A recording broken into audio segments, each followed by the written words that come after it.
The bus slowly pulled away, heading back to the city. Quinn sat by the window, her mind filled with countless thoughts. Why am I even going back to my father's house when he doesn't really care about me? Do I need the money that badly? What am I looking for there? She ran her fingers through her hair in frustration, unable to answer those questions. That life is so restrictive. The relationships in that house are such a mess. And I can't even do the things I truly enjoy. Quinn let out a long sigh as she thought about the luxurious mansion in the city and the relatives waiting for her there. She turned around and looked through the rear window. Her grandmother's house was slowly disappearing in the distance. Only there did she feel truly at peace. Only there could she be herself and enjoy life without pressure or expectations. Then she remembered what her grandmother had told her before she left. Quinn, your life belongs to you. Choose the path that will make you truly happy, so that one day you won't look back with regret. Those words filled her with a new sense of determination. At that moment, Quinn made a life-changing decision. From now on, she would live the life she truly wanted. Where's Evelyn? Where's Evelyn? Come out here and take a look at what your precious granddaughter did to my daughter. What kind of girl is she? All she does is eat, run around, and get into fights. Gloria's loud voice echoed from outside the gate. Quinn was already annoyed. She was about to go out and see what Gloria wanted this time when she saw her grandmother hurrying out of the kitchen. What's going on, Gloria? What did Quinn do this time? Evelyn asked. What did she do? Look at this! Look at what your granddaughter did to my daughter! Gloria pointed at the girl standing beside her. Tina was still crying, and her swollen lips stuck out so much they looked ridiculous. Quinn almost laughed when she saw her. You're still laughing? Gloria snapped. No wonder you're so rude. Nobody ever taught you any manners. Hey, what did you just say? Quinn stepped forward. You heard me, Gloria shot back. Nobody taught you right. Maybe you need a lesson yourself, Quinn said as she moved toward her. That's why you keep talking like that. She was about to rush at Gloria when Evelyn grabbed her arm. Quinn, stop. Let Grandma handle this. Evelyn hurried over to Gloria and said, Please calm down. They're still young. If Quinn did something wrong, I'll talk to her. They're just kids. Why do you have to say such hurtful things? We're neighbors. You shouldn't talk about Quinn like that. Gloria put her hands on her hips and lifted her chin. You're defending her now? Have you ever seen a girl like her? The slightest thing and she starts hitting people. One day she's going to break somebody's legs. Who are you talking about? Quinn shouted and lunged forward again. Gloria wasn't backing down either. She stretched out her arms as if she were ready to grab Quinn. Quinn! Quinn! Please! Grandma's begging you! Don't hit her! Evelyn wrapped her arms around Quinn and held her back. Quinn struggled angrily. Take your daughter home, Gloria, Evelyn said. I'm not leaving until Quinn apologizes to Tina. Apologize? Quinn shouted. Grandma, let me go. I'll teach her a lesson. Her daughter insulted me first. That's why I hit her. And now they want me to apologize? Quinn tried to pull away, but Evelyn kept holding her tightly. If you don't take Tina home right now, I won't be able to stop Quinn. If she hits either of you, I won't be responsible, Evelyn said between breaths. Fine, I'm letting this go today. But if your granddaughter doesn't come apologize to my daughter, this isn't over. Gloria grabbed Tina and pulled her away. After they were gone, Evelyn finally let go of Quinn. She sat down heavily on the ground, breathing hard. Grandma! Grandma! Are you okay? I'm sorry. Grandma! After Gloria left, Evelyn finally let go of Quinn. The older woman sat down on the ground, breathing heavily. Grandma! Are you okay? I'm sorry. Grandma! Quinn bent down to help her up, but Evelyn reached out and pulled her down to sit beside her. Every time, Quinn. Every single time. You fight with somebody and then come home making me worry. How many times have I told you not to get into fights? You're a young woman. You can't solve everything with your fists. But I was angry, Quinn protested. I don't go around picking fights with people for no reason. They always start with me. If I keep putting up with it, they'll keep bullying me. That's why I have to stand up for myself. Otherwise, they'll never stop. Evelyn looked at her granddaughter and sighed. She gently brushed Quinn's hair aside. I know you're a good girl. I know you never hit anyone without a reason. But it's just the two of us. I'm afraid one day someone will really hurt you.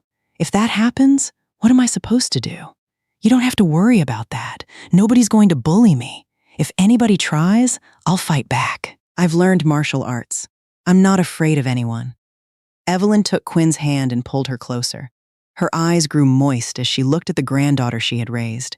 She knew Quinn was always trying to act tough in front of her. She knew how much pain the girl carried inside. What worried Evelyn most was what would happen to Quinn after she was gone. The girl had been dealt a hard life from the very beginning. She never knew who her father was. Her mother had died years ago. Evelyn was the only family Quinn had left. Evelyn still remembered the year Monica was 22. She was one of the prettiest young women in town. Many men wanted to marry her, but she turned them all down. She insisted on moving to the city to work. Then one day she came home 5 months pregnant and told her mother that the baby's father had abandoned her. Seeing her daughter exhausted and heartbroken, Evelyn and her husband felt both angry and sorry for her. They could not turn their backs on their daughter or their unborn grandchild. They ignored all the gossip and criticism from people around them and helped Monica through her pregnancy. When Quinn was born, she was a healthy and beautiful baby. Looking at their granddaughter, many of the painful feelings they had carried slowly faded away. As time passed, the town stopped talking. People began to sympathize with Monica and the situation she was facing. When Quinn was a little over a year old, Monica left her with her parents and returned to the city. She found work as a housekeeper for a family and sent money home every month to help raise Quinn. Whenever she had time, she came back to visit her daughter and take her out. But when Quinn was in her junior year of high school, Monica became seriously ill. She could no longer work and had to move back home. Evelyn took her to several hospitals, but the doctors said she had stomach cancer. The disease was already in its final stage, and treatment would not help much. Evelyn brought her daughter home and tried every remedy she could find, but a year later, Monica passed away. Watching her daughter suffer until her final breath broke Evelyn's heart. Everyone in town felt sorry for the family. They felt sorry for Evelyn, for Monica's tragic fate, and for Quinn, who had grown up without a father and had now lost her mother as well. The only family Quinn had left was her grandparents. But they were getting older, and her grandfather was often sick. No one knew what the future would hold for the girl. After her mother's death, Quinn struggled for a while. Her grades dropped, and she became withdrawn. But with her grandparents beside her, she slowly found her way back. They became the support that helped her overcome the grief and loneliness. Although Quinn was not a top student, she was honest and straightforward. She was always willing to stand up for her friends whenever they were being bullied. Because of that, some of the troublemakers at school hated her. They often looked for excuses to pick fights with her. They called her a fatherless girl and spread rumors about her mother. Whenever they insulted her like that, Quinn would fight back. There were times when she got hurt, but she was never afraid. She even started taking martial arts classes so she could defend herself. Once people realized Quinn wasn't an easy target, they stopped bothering her as much. As she grew older, Quinn wasn't considered especially pretty. She had a slightly broad build, naturally curly hair, and dark skin. But she was good at talking to people. Studying was never her strength.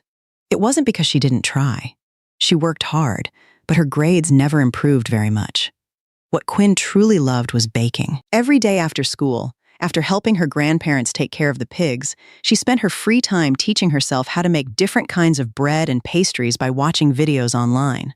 The things she baked looked beautiful and tasted great. Quinn often told Evelyn that after finishing high school, she wanted to enroll in a professional baking program and become a baker. Her grandparents were happy to hear that. They hoped her passion would help her build a stable future and find a good job one day. Life went on after her mother's death. Quinn was loved, protected, and cared for by her grandparents. She was always respectful and devoted to them. More than anything, she wanted to finish high school, learn a trade, find a job, and earn enough money to take care of them. But at the beginning of her junior year, her grandfather caught a bad cold and passed away unexpectedly. His death once again plunged Quinn and Evelyn into grief. For a long time, neither of them thought they would be able to recover from the loss. With encouragement from relatives and neighbors, they slowly found the strength to move forward. Evelyn often told Quinn that she had to keep living for her granddaughter. If she allowed herself to collapse after losing her husband, Quinn would have no one left in the world. Thinking that way helped her endure the pain and continue on. Quinn felt the same. She knew she had become Evelyn's only support, so she tried to stay positive and strong for her grandmother's sake. She believed that all the hardships and losses her family had endured were challenges she had to overcome. Together, she and Evelyn would keep moving forward no matter what life threw at them. Time passed quickly. It felt like only yesterday that her grandfather had died, but nearly a year had already gone by. Quinn was preparing for her final exams in junior year. Soon, she would become a senior. Just a little more than a year remained before she could graduate from high school and begin pursuing her dream of becoming a baker. Whenever she thought about it, she felt excited. She studied hard for her exams and promised Evelyn that she would pass every subject. Yet that very morning, while Quinn was walking home from school, Tina swerved her scooter directly toward her and nearly forced her into a roadside ditch. Furious, Quinn sped up, cut Tina off, and demanded, "What's your problem?" Tina looked at her with a smug expression. Nothing. It was an accident. Quinn knew perfectly well it wasn't an accident. Tina had done it on purpose. Then apologize, Quinn said. Who do you think you are? Tina sneered. Why should I apologize to you? You're just a fatherless girl. Even if your mother came back from the dead, she couldn't make me apologize. Tina was about to ride away when Quinn grabbed the front of her scooter. She stepped closer and raised her hand as if she were about to slap her. Startled, Tina jerked her head away, but she moved so hard that her face slammed into the scooter's handlebar. Blood immediately appeared around her mouth. Both of her lips swelled up and turned bright red. When Tina looked up again, Quinn couldn't help laughing. Looks like karma got to you before I did. Take a look at your mouth. Quinn laughed and rode away. Tina was both angry and embarrassed. She touched her swollen lips and stared at her reflection in the scooter mirror. When she saw how ridiculous she looked, she stamped her feet in frustration. Mom, that fatherless girl hit me! Several students passing by looked over. The moment they saw Tina's swollen lips, they burst out laughing. Humiliated, Tina quickly pulled up her face covering, got back on her scooter, and raced home. As soon as she got home, Gloria dragged her straight to Evelyn's house to demand an apology from Quinn. But Quinn refused. She insisted she had never touched Tina. Tina had insulted her first, and what happened afterward was her own fault. If Tina hadn't hurt herself, Quinn said she probably would have hit her for real. Gloria couldn't force Quinn to apologize, and after Evelyn warned her that she wouldn't be responsible if Quinn lost her temper again, Gloria finally dragged Tina home. Senior year passed quickly. Quinn graduated from high school with average grades. The day she received her temporary graduation certificate to complete her application for baking school, she was thrilled. Holding the paper in her hands, she looked at it again and again and silently thanked God for helping her make it this far. When she got home and showed it to Evelyn, her grandmother was so happy that she immediately cooked one of her hens for dinner to celebrate. That evening, as they sat together eating, Quinn placed a piece of chicken into Evelyn's bowl and said with a grin, "Eat up, Grandma. You're happier about me graduating high school than most people are when their kids get into college." Evelyn laughed. For you, graduating is already a miracle. She knew how much Quinn had struggled in school. Even after Quinn insisted she had done well on her exams, Evelyn had worried until the results finally came out. Only after seeing the scores herself did she relax. "I've already submitted my application to baking school," Quinn said. "Good. Study hard and learn a real skill," Evelyn replied. "You'll need it to support yourself one day. And to take care of you too," Quinn said playfully. Yes. Take care of me too," Evelyn replied with a smile. She looked at her granddaughter and felt both proud and worried.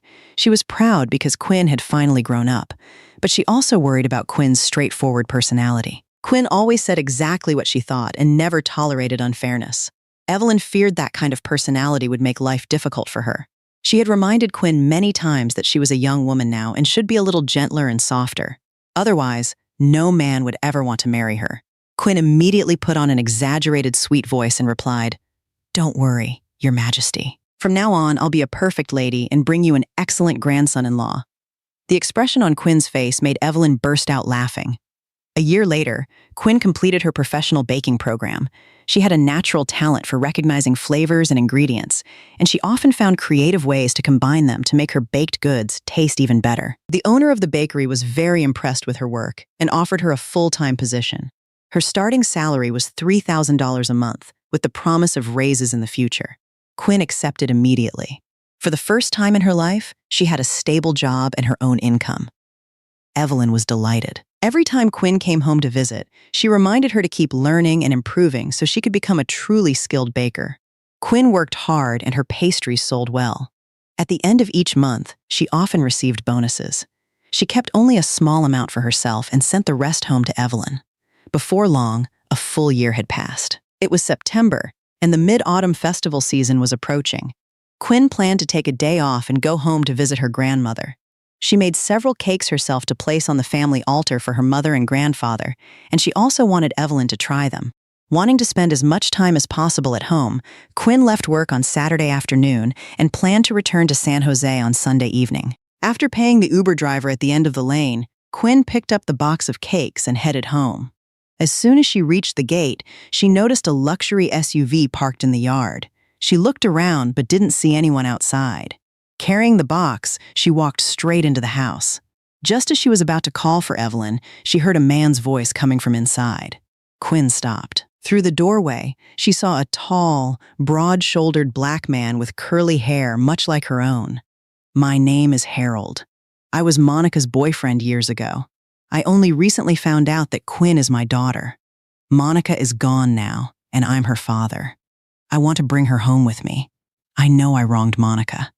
I know I wronged you too, but please think about Quinn's future." The man's voice remained steady. "And if you refuse, I'll take this matter to court. You already know how that will end. No matter what happened in the past, I'm still Quinn's biological father." Evelyn sat quietly, her face tense. Outside the room, Quinn stood frozen in place. The box of cakes nearly slipped from her hands. What had she just heard? That man was her father? Unable to hold back her curiosity, Quinn walked straight into the house. She saw tears in Evelyn's eyes. Setting down the box of cakes and her bag, she looked at the man and asked loudly, "Who are you? Why are you here? And what were you just saying to my grandmother? You're my daughter. I came here today to take you home with me," Harold replied. Quinn let out a mocking laugh. "You think I'm going to believe something like that? You think I would follow you just because you say you're my father? You're wrong. I don't have a father. Quinn, I really am your father. Look at this." Harold took out a document and handed it to her. It was a DNA test result. The report clearly stated that the samples from Harold and Quinn showed a biological father-daughter relationship. After learning that Quinn was Monica's daughter, Harold had secretly arranged for a sample of Quinn's hair to be collected and tested. The result confirmed exactly what he had suspected. Quinn was his daughter. After reading the report, Quinn tore it in half and shouted, "So what if you're my father? That doesn't change anything in my life. I don't need a father who shows up after more than 20 years. I grew up without you. My mother and I got through everything without you. Your appearance now means absolutely nothing to me. Do you understand? Leave. And don't ever come back here and disturb our lives again." "I'm not here to disturb your life," Harold replied. "I'm here to put things back where they belong. Think about it carefully. I'll give you 1 week. Get your affairs in order and come home with me. You should quit your job at the bakery too. Our family has something better for you." After saying that, Harold got up, walked outside, got into his vehicle, and left.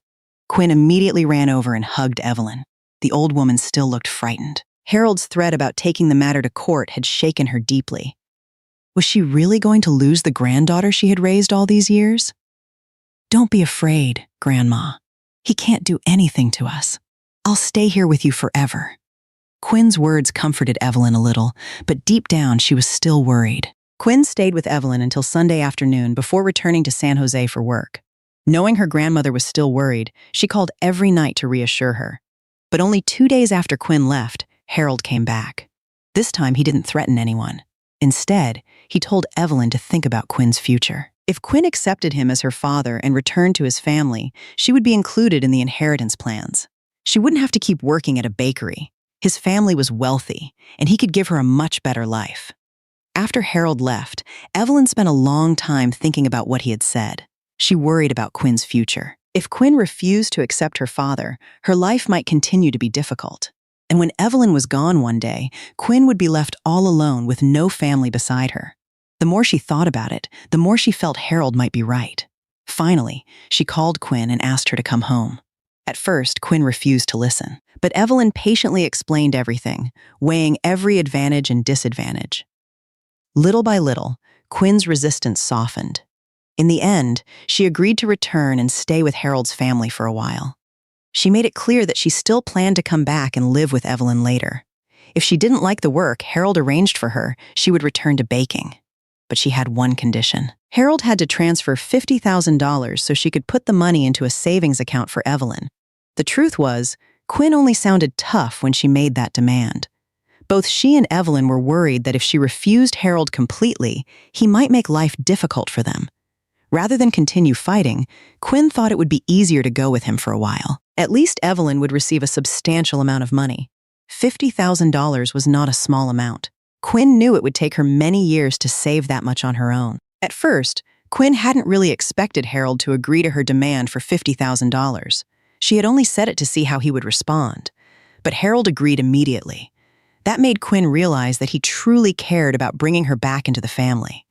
It also convinced her that he must be very wealthy. Otherwise, he wouldn't have agreed to give someone $50,000 so easily. The very next day, after Evelyn called Harold and told him to come pick Quinn up, he returned right away. Knowing that Evelyn had convinced Quinn to accept him and reconnect with his family, Harold was delighted. Quinn's condition of $50,000 was accepted without hesitation. Quinn said goodbye to Evelyn and left with Harold for the city.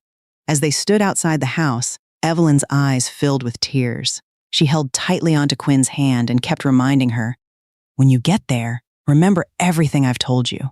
Watch your words and your behavior. Your temper worries me the most." "Grandma, you worry too much," Quinn replied. "Have you ever seen me do anything wrong? And if I do make a mistake, I can apologize and fix it. Come on, go back inside. I'll come visit you next week. Just take care of yourself and make sure you eat properly." "You take care of yourself too," Evelyn said. "Don't get sick." The two of them lingered for a long time before finally parting. Quinn got into Harold's vehicle and left the familiar neighborhood behind. The vehicle moved quickly along the country roads. Behind her were the rice fields that were beginning to turn golden. This wasn't the first time Quinn had left home. She had already spent several years living in San Jose. But for some reason, today felt different. About an hour later, she and Harold arrived in the city. As they drove through the streets, Quinn realized that Harold's home wasn't far from the bakery where she had worked. During the drive, Harold told her about the family. He had a wife and a daughter who was about a year younger than Quinn. The family owned a furniture company. Quinn's grandmother, Lorraine, was now 70 years old and still in good health. Harold explained that once Quinn settled in, Lorraine planned to enroll her in business management classes so she could eventually work at the company. Quinn wasn't interested in any of that. As far as she was concerned, Harold had abandoned her and her mother years ago. The only reason she had agreed to acknowledge him now was to claim a little of the fairness she and her mother should have had long ago. After a long silence, Quinn finally asked, "Why did you abandon my mother and me?" The question caught Harold off guard. After a moment, he answered, "Your mother and I loved each other, but Lorraine opposed the relationship. Back then, I had nothing, and I didn't dare go against her. So I broke up with your mother. I never knew she was pregnant. It wasn't until recently, when Lorraine started looking for information about her, that we learned she had passed away and left you behind. When Lorraine found out you were her granddaughter, she told me to bring you home. She wants to make up for everything you've been through." The moment Harold mentioned Monica, Quinn felt her nose sting. She missed her mother. Monica had suffered her entire life. Even in her final days, she had worried about Quinn. She had never truly known happiness. Quinn quietly wished her mother were still alive. If she were, Quinn would have done everything she could to give her a happy life. The vehicle came to a stop, and the gate slowly opened. A large mansion appeared before Quinn's eyes. Was this really her father's house? It was huge. Quinn stepped out of the vehicle and looked around. She had lived in the city for several years and had seen plenty of large homes, but a place this grand was something she had only seen a few times. As she stood there taking it all in, a middle-aged woman hurried out of the house. From the way she was dressed, Quinn guessed she was a housekeeper. "Mr. Harold, you've brought Quinn home," the woman said. "Quinn is so pretty. Come inside and see your grandmother. Leave your things here. I'll carry them in for you." Harold nodded and introduced her. "This is Rosa. She's worked for our family for many years." "Nice to meet you, Rosa," Quinn said politely. Rosa smiled back and picked up Quinn's suitcase. "Come with Rosa and go see your grandmother," Harold said. "I'll park the car." Quinn followed Rosa into the house. The moment she stepped into the living room, a sharp voice came from behind her. So the country girl finally showed up. Quinn turned around and saw a young woman who looked about a year younger than she was. "This is Brianna," Rosa quickly explained. "She's your younger sister." "What sister?" Brianna snapped. "I'm not related to some dirty country bumpkin. She's nothing but an unwanted child." Quinn's expression immediately darkened. She walked straight toward Brianna and grabbed her wrist. "What did you just say?" Brianna looked frightened, but she still forced herself to answer. "I said you're an unwanted child. Now get out." Hearing those words made Quinn furious. She yanked Brianna forward and shoved her hard. Brianna lost her balance and fell backward onto the floor. "I'm not an unwanted child," Quinn said coldly. "Watch your mouth. I'm not someone you can push around." Rosa rushed over to help Brianna up. "You shoved me?" Brianna shouted. "How dare you?" Just then a voice came from deeper inside the house. "What's all this noise?" It was Lorraine. The moment Brianna heard her grandmother's voice, she immediately quieted down. Brianna quickly walked over to Lorraine and said in a soft voice, "She pushed me, Grandma. She just got here and she's already causing trouble." Lorraine frowned and looked at Brianna. "Quinn is your older sister. Watch the way you speak to her. Don't be rude." Hearing that, Brianna immediately lowered her head and stopped arguing. Lorraine slowly walked over to Quinn, took her hand, and led her away. "Come with me. Let's talk." Once they entered Lorraine's room, Quinn sat down and looked around. There wasn't much furniture inside, but everything was neatly arranged. Many of the items looked like antiques and appeared very valuable. "Have some tea," Lorraine said as she handed Quinn a cup of chrysanthemum tea. Then she continued calmly, "Your father has probably already told you about the family. You've only just arrived, so everything still feels unfamiliar. But you'll get used to it. For now, get some rest for a few days. After that, I'll arrange for you to take an intensive business management course so you can eventually work at the company. But Grandma, I don't." Quinn started to speak. Lorraine interrupted her before she could finish. "You don't like business, do you?" Quinn remained silent.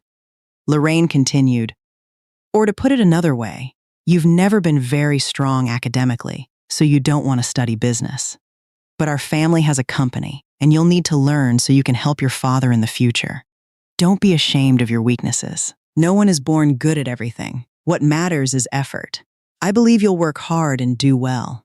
Knowing there was no point arguing, Quinn reluctantly agreed. After finishing her conversation with Lorraine, she was taken upstairs by Rosa and shown to her room. As soon as she entered her room, Quinn dropped onto the bed and let out a long sigh. She missed Evelyn. Taking her phone out of her pocket, she immediately called her grandmother. The moment Evelyn saw Quinn's number, she answered at once. Before Quinn could even say a word, Evelyn started asking questions. "Did you get there safely? How is everyone treating you? Is your grandmother strict? Is anyone giving you a hard time?" Quinn cut her off and replied confidently, "I got here a while ago. Everyone is nice to me. Grandma Lorraine treats me very well. She wants me to study so I can work at the company later." "That's wonderful," Evelyn said happily. "Study hard. Working in a company will be much easier than making bread all day." "I know, Grandma. And remember to take care of yourself." "You too. Make sure you eat properly." "Don't worry about me," Evelyn replied. "Just get along with everyone there. Don't upset anybody, understand?" "I understand." "Get some rest, Grandma." After hanging up, Quinn tossed her phone onto the bed. She knew that if she kept talking, Evelyn would have another long list of advice waiting for her. Feeling tired, Quinn closed her eyes and fell asleep. When she woke up, it was already 4 in the afternoon. She went downstairs and found Rosa and a woman in her 40s preparing dinner in the kitchen. Quinn guessed that the woman was Denise, her stepmother. "Hello," Quinn greeted her politely. Denise turned around, smiled, and said, "You're awake. Go take a shower and get changed. Rosa and I are finishing dinner. Tonight we're having a special meal to welcome you." Quinn forced a small smile and headed back upstairs. She still felt like a stranger in this house. Even if she stayed in the kitchen, she wouldn't know what to do. At 7 o'clock that evening, the whole family gathered around the dining table.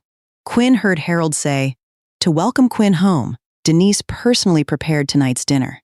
Sitting nearby, Brianna curled her lip. "She's just an unwanted child.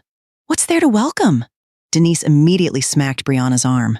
"What nonsense are you talking about?" From the way Denise and Brianna behaved, Quinn guessed Denise was only pretending to be warm and welcoming.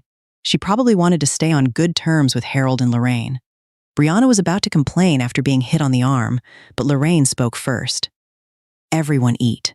Her voice was firm enough to silence the entire table. Brianna had already been warned by her grandmother several times, so she didn't dare say anything else. The dinner continued quietly. It wasn't exactly pleasant, but Quinn felt comfortable enough. At least Lorraine seemed to care about her. Over the next few days, Quinn rested and slowly adjusted to life with her new family. Harold took her to visit the company one day. Not long after that, she began attending classes. Besides the courses at the training center, Lorraine also hired a private tutor to teach her. Little by little, Quinn's studies improved. Denise and Brianna were unhappy about Quinn's presence, but neither of them dared go too far. They were afraid of Lorraine, and they also knew Quinn wasn't easy to bully. If someone pushed her too far, she would strike back immediately. Once she started studying, Quinn rarely had time to visit Evelyn. Most of the time, she could only call and tell her grandmother about life in the city.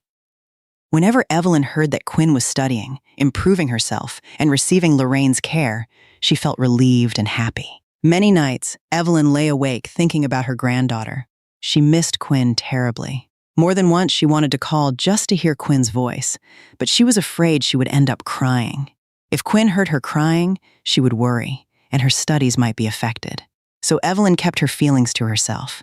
As long as Quinn was happy, she could endure a little loneliness. A year passed, and Quinn finally completed her studies.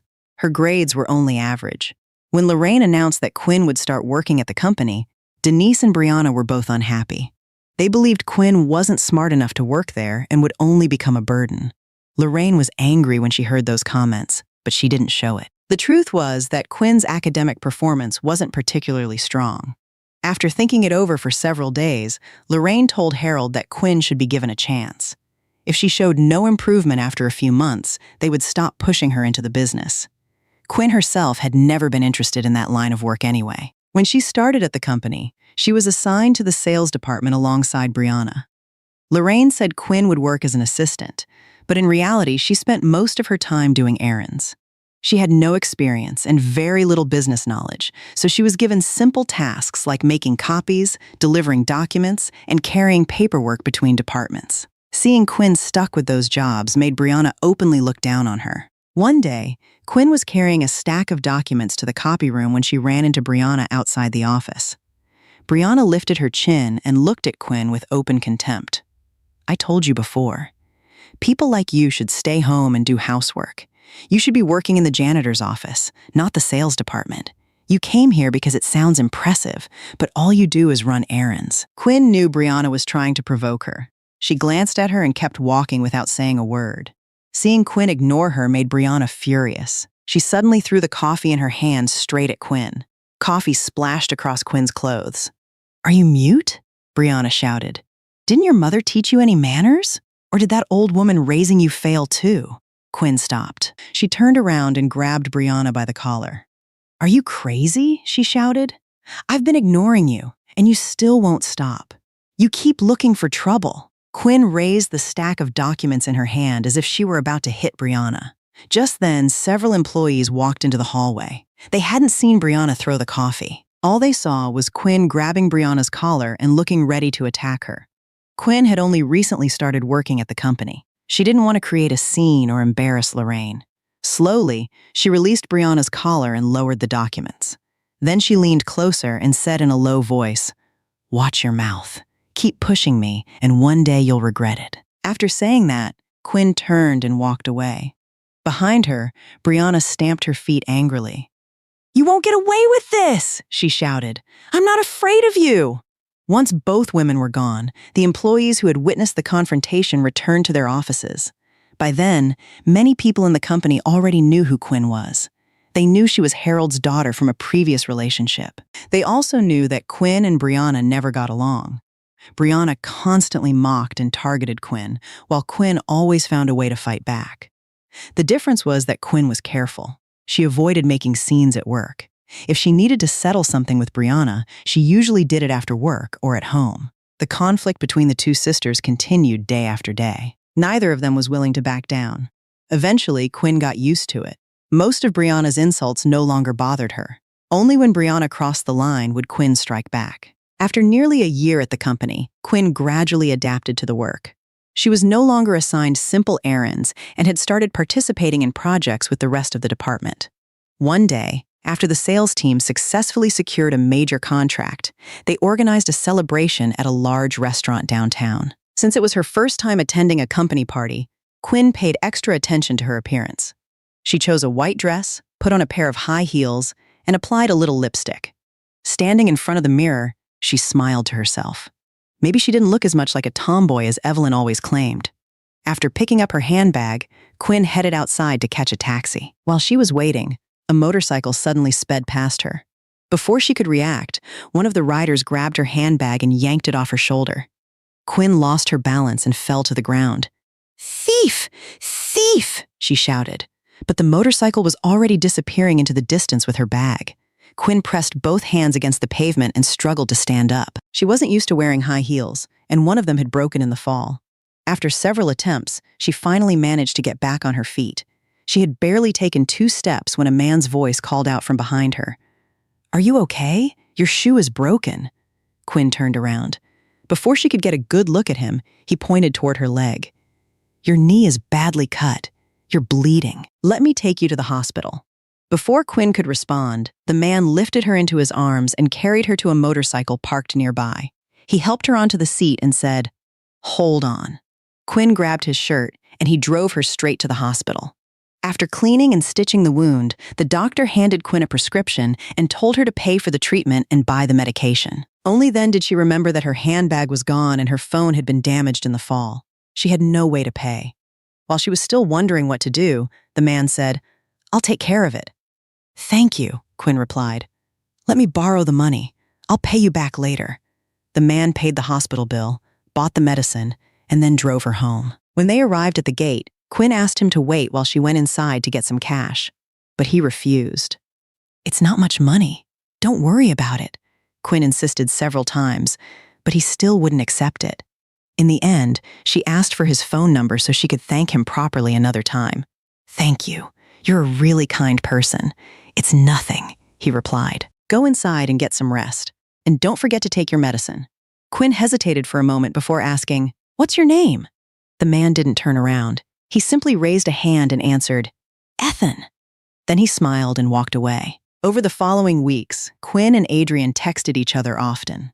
They checked in on one another, met for meals, and spent more and more time together. During those conversations, Adrian shared a little about himself. He worked as a manager at a modeling club. One thing excited Quinn more than anything else. Adrian didn't have a girlfriend. He was 27 years old, tall, handsome, and carried himself like a professional model. At first, Quinn found it hard to believe that someone like Adrian could still be single. But the more time she spent with him, the more she felt that he genuinely cared about her. Little by little, her heart began to change. She found herself thinking about him constantly. She imagined what it would be like if she were his girlfriend. Before long, her feelings grew into love. One day, Quinn and Adrian had plans to go out for dinner. Since she finished work early, she decided to stop by Adrian's modeling club and wait for him there. But as soon as she looked inside, she saw Adrian with his arm around a young model. It looked as if he was guiding her pose, but from where Quinn stood, it almost seemed like they were about to kiss. A sharp pain hit her chest. She realized she was jealous. Without saying a word, she turned around and walked away. Adrian called after her several times, but she didn't stop. Quinn kept walking as fast as she could until she suddenly felt someone grab her arm. Adrian had caught up to her. Breathing heavily, he said, "Why are you walking so fast? You're not even watching where you're going. You're going to fall." Quinn angrily pulled her arm away. "What's it to you? Whether I walk fast or fall has nothing to do with you." "Of course it does," Adrian replied. "I worry about you. If you got hurt, I'd be upset too." Quinn froze for a moment. After calming herself down, she looked at him and asked, "Why would you be upset? What are you to me? Are you crazy?" Adrian smiled. "Maybe I am crazy. Otherwise, why would I like such a stubborn girl?" Quinn felt both ears grow hot. Her face turned red. Her whole body tensed when she realized what he had just said. Was he confessing to her? Adrian stepped closer, took both of her hands, and asked, "Do you like me? Do you want to be my girlfriend?" Quinn was still overwhelmed with excitement, but she tried not to show it. Instead, she asked, Who was that girl you had your arm around back there? Adrian laughed. So you were jealous. She's a new model. I was teaching her a few poses. Looking into Adrian's eyes, Quinn saw sincerity there and believed him. Seeing her hesitate, Adrian continued, "Give me a chance to take care of you for the rest of your life." His words touched her deeply. He looked so confident and mature, yet his confession sounded surprisingly cheesy. Quinn actually liked it, but she still wanted to act a little proud. "I'm not interested," she said with a serious face. "A beautiful woman like me has plenty of admirers. I don't need you taking care of me." Adrian smiled. "I know a lot of men are interested in you, but I'm confident that I'm the one who would treat you best. Give me a chance. I know you have feelings for me too." "Who told you that?" Quinn replied arrogantly, secretly pleased that Adrian had fallen for her. "Then why did you get upset when you saw me with that model?" Adrian asked. Because Quinn couldn't answer. "Because you were jealous, right?" Adrian pulled her gently toward him until her head rested against his chest. Wrapping his arms around her, he whispered, "Let's be together." Tears filled Quinn's eyes. She didn't say a word. She simply nodded. That was how Quinn became Adrian's girlfriend. Quinn knew Adrian was a mature man with a steady personality. Whenever she was with him, she felt safe. She believed he was someone she could rely on for the rest of her life. And from the day they started dating, Adrian spoiled her endlessly. He drove her to work, picked her up afterward, took her out to eat, and brought her to different places. Around Adrian, Quinn felt cared for and protected. The tough exterior she had relied on for years no longer seemed necessary. Now she had someone beside her. She loved Adrian deeply and gave him her whole heart without thinking too much about the future. One day, Quinn went back to visit Evelyn. It had been a long time since they had spent a full day together, so she decided to stay with her grandmother from morning until night. The moment Quinn got out of the taxi, Evelyn rushed outside and wrapped her in a tight hug. "Grandma, I missed you so much. I missed you too. Let me take a look at you." Evelyn stepped back and looked her granddaughter up and down. "You've become quite a young lady. You're not the little tomboy you used to be." Quinn immediately blushed. "Grandma, you're teasing me again." "I shouldn't have told you anything," Evelyn laughed. "Come inside. I'm making all your favorite dishes today, so you'd better eat a lot." "Yes, ma'am." Quinn kissed her grandmother on the forehead and carried her things into the house. She stayed with Evelyn until evening. Throughout the day, they talked about many things. Evelyn told Quinn that now that she had a boyfriend, she should start thinking seriously about marriage. Quinn was already 25 years old. Evelyn also reminded her to be careful and protect herself. Quinn understood exactly what her grandmother was worried about. Evelyn was afraid she would be hurt the way Monica had been. "You don't have to worry about me," Quinn said. "You know me. Nobody's gonna fool me, and if someone does, I won't let them get away with it." "I know you're strong," Evelyn replied, "but you're still a woman. In a relationship, women are usually the ones who get hurt the most if they're not careful." "Don't worry, Grandma. I won't disappoint you." Before Quinn got into the taxi that evening, Evelyn called out one more thing. "Next time you come home, bring Adrian with you. I want to see what he looks like." "I will." Quinn waved goodbye and returned to the city. After Quinn returned to the city, Adrian picked her up so they could have dinner together. When they left the restaurant, Quinn wanted to walk around and buy snacks. She stopped at almost every food stand they passed. By the time she was done eating, her stomach felt so full she could barely breathe. Tired, she sat down on a bench and groaned, "My stomach feels like a basket right now." Adrian sat down beside her and said gently, "I warned you, but you wouldn't listen. You insisted on eating everything you saw.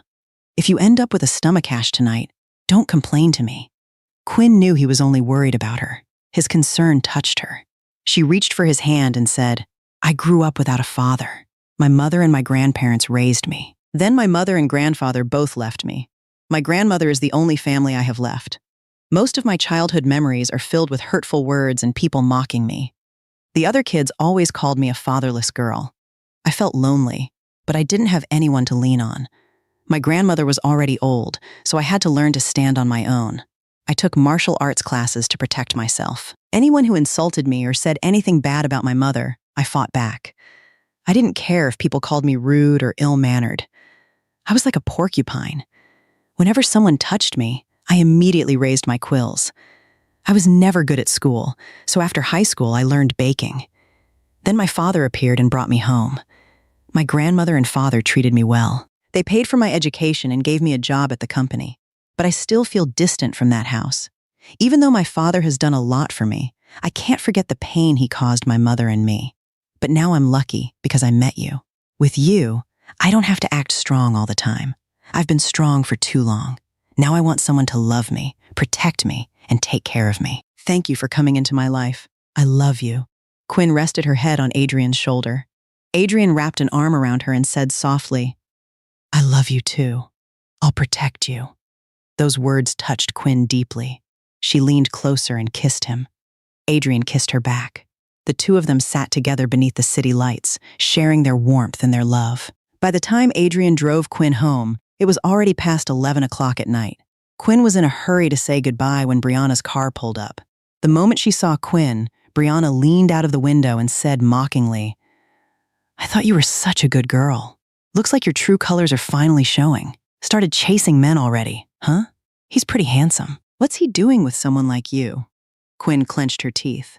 It had been a long time since Brianna had gotten on her nerves like this. She was about to walk over when Adrian stopped her. Let me handle it. Adrian walked over to Brianna's car and smiled. So you think I'm handsome? Brianna immediately brightened. Do you want to get to know me? Adrian asked. Brianna eagerly reached out her hand. Adrian leaned closer and whispered something into her ear. Wait for me.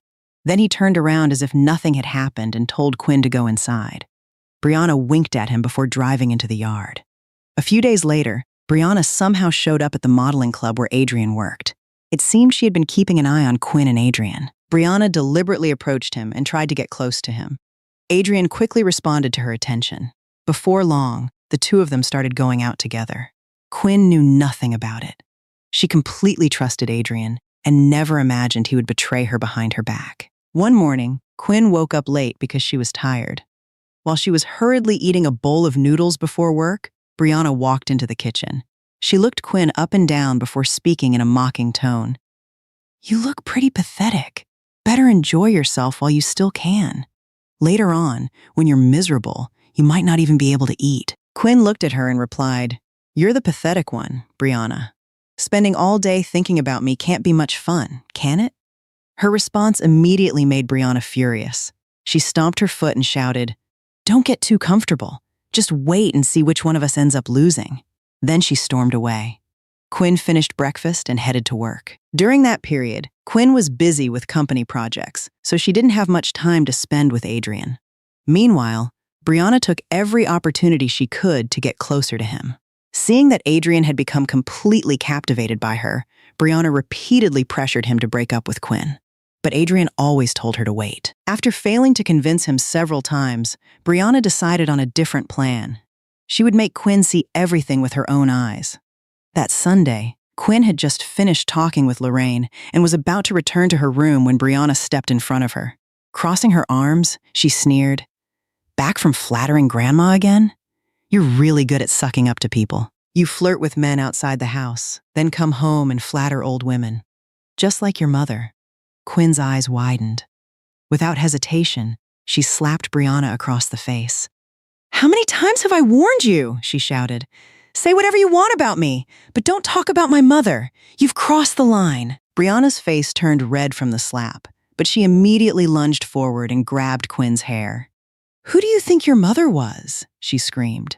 She was just like you, running around destroying other people's families. Quinn gritted her teeth and drove her foot hard into Brianna's stomach. Brianna fell backward onto the floor. Pointing directly at her, Quinn shouted, This is the last warning. If you insult my mother again, you'll regret it. Quinn brushed off her hands and turned toward the stairs. Then she glanced back and noticed something strange. Brianna was lying on the floor and blood was spreading beneath her. Brianna clutched her stomach and groaned in pain. Quinn was about to go over when Rosa suddenly cried out in alarm. Oh my God, Brianna, what happened to you? Rosa's scream brought everyone running. Harold and Denise rushed over and quickly carried Brianna to the hospital. Quinn followed behind them, wanting to go too, but Lorraine stopped her. Stay here. Let me go see what's happening. Grandma, I didn't mean to, Quinn said through tears. She begged to go to the hospital. but Lorraine refused. Quinn wasn't allowed to go to the hospital. She stayed home, but her heart was in turmoil. Questions kept running through her mind. Was Brianna all right? She had only kicked her in the stomach, so why had she started bleeding? Then a frightening thought entered her head. Could Brianna be pregnant? If she really was pregnant, then what would happen to the baby after that kick? Hours passed. Quinn paced back and forth through the house. Her body trembled with anxiety. Late that afternoon, the family finally returned from the hospital. The moment Quinn saw Brianna, she rushed forward, intending to apologize. But Denise stepped in front of her and pushed her away. "Haven't you done enough?" Denise shouted. "You killed her baby? Now you want to come near her too?" Quinn froze. Brianna had really been pregnant, and the baby was gone. A wave of shock hit her. She dropped to her knees in front of everyone. Tears streamed down her face as she cried, "I'm sorry. I didn't mean to. I really didn't mean to." Denise ignored her apology. She shoved Quinn aside and helped Brianna upstairs. Lorraine walked over, helped Quinn to her feet, and said gently, "Go back to your room for now. This isn't the right time to apologize. Let me take you upstairs." Lorraine led Quinn away. She knew a terrible thing had happened, but she didn't know how to solve it. Both girls were her granddaughters. No matter how much she cared about Quinn, she couldn't simply overlook what had happened. That night, Quinn lay on her bed, staring into the darkness. Every time she closed her eyes, she saw Brianna lying in a pool of blood. She had caused the loss of an unborn child. The guilt consumed her. She cried and cried, wishing she could take it all back. But it was too late. Nothing could change what had happened. Eventually, she made a decision. The next morning, she would go to Brianna, apologize properly, and accept whatever punishment Brianna wanted to give her. The next morning, Quinn woke up early. While everyone else was having breakfast downstairs, Brianna remained in her room. Quinn took a deep breath, gathered her courage, and walked over to her door. As soon as she pushed it open, Brianna stepped out of the bathroom. The moment she saw Quinn, she rushed forward and slapped her across the face 3 times. "You're a murderer!" Brianna screamed. "You killed my baby." After slapping her, Brianna still wasn't satisfied. She grabbed a flower vase from a nearby table and smashed it against Quinn's head. A sharp pain shot through Quinn's skull. When she touched her head, her hand came away, covered in blood. Quinn collapsed onto the floor, but she didn't fight back. She sat there and let Brianna hit her and curse at her. After several minutes, Brianna finally stopped shouting. Quinn thought her anger had burned out. Instead, Brianna grabbed her by the arm and dragged her out of the room. She pulled Quinn all the way to the staircase and forced her down onto her knees. Crying uncontrollably, Brianna shouted, "You're going to pay for what you did to me! Why are you so quiet? How can you sit there like nothing happened after killing my baby? You bitch! You should never have come here! You should disappear forever, just like your mother!" With a scream of rage, Brianna shoved Quinn with both hands. Quinn closed her eyes as her body tumbled down the curved staircase. She heard the repeated sound of her body striking the steps on the way down. Then came one final impact as her head slammed into the floor below. Everything went dark. Quinn lost consciousness. When Quinn woke up, she found herself lying in a hospital bed. Everything around her was white, cold, and lonely. Her entire body ached. She reached up and touched her head, feeling the bandages wrapped around it. Just as she was about to sit up, the door opened and Lorraine walked in. Seeing Quinn trying to move, Lorraine hurried over. "Lie still. Your head is injured. You shouldn't move around too much." Quinn threw her arms around Lorraine and burst into tears. "Grandma, I'm sorry. I didn't mean to do it." Lorraine gently patted her back. I know you didn't do it on purpose. Calm down. It's over now. You're such a foolish girl. Why did you just sit there and let her treat you like that? What if your injury had been even worse? I deserved it." "Don't say that. You didn't deserve it at all. I know Brianna was using that situation to make you suffer. She kept her pregnancy hidden for months. Now that everyone knows about it, she's angry. That's all. Everything is over now. Stop crying. The doctors want to observe you for a little longer. If there are no problems with your head, we'll go home." "Yes, Grandma." Quinn continued crying as she held onto Lorraine. Even though Lorraine kept telling her that what happened was an accident and not entirely anyone's fault, Quinn still couldn't get rid of the guilt. The image of Brianna haunted her. She felt as though it would stay with her for the rest of her life. 2 days later, Quinn was discharged from the hospital and returned home. That evening, her head still hurt, and she didn't want to come downstairs for dinner. She was afraid of facing Brianna, but Lorraine insisted that she join the family because she wanted to hold a family meeting. Reluctantly, Quinn went downstairs. Everyone was already there. She glanced at Brianna and noticed that she had lost a lot of weight. Brianna didn't react when she saw Quinn, but Denise shot Quinn a cold, angry look, as if warning her that the matter was far from over. After dinner, the family gathered in the living room. Lorraine spoke first. Now that everyone is here, I have a few questions for Quinn and Brianna. I want both of you to answer honestly. The room fell silent. Lorraine turned toward Brianna. Who is the father of the baby? Brianna looked nervous. Grandma, the baby is gone. I'm still hurting. I don't want to talk about it. If you want to forget about it, can you also let go of everything that happened between you and your sister? Those are two different things. No, they aren't. Stop avoiding the question and answer me. Who is the father? Lorraine slammed her hand against the table. Both Quinn and Brianna flinched. Knowing she could no longer hide it, Brianna lowered her head and answered, He's my boyfriend. His name is Adrian. He manages a modeling club. Quinn's heart skipped a beat. Adrian? Had she heard correctly?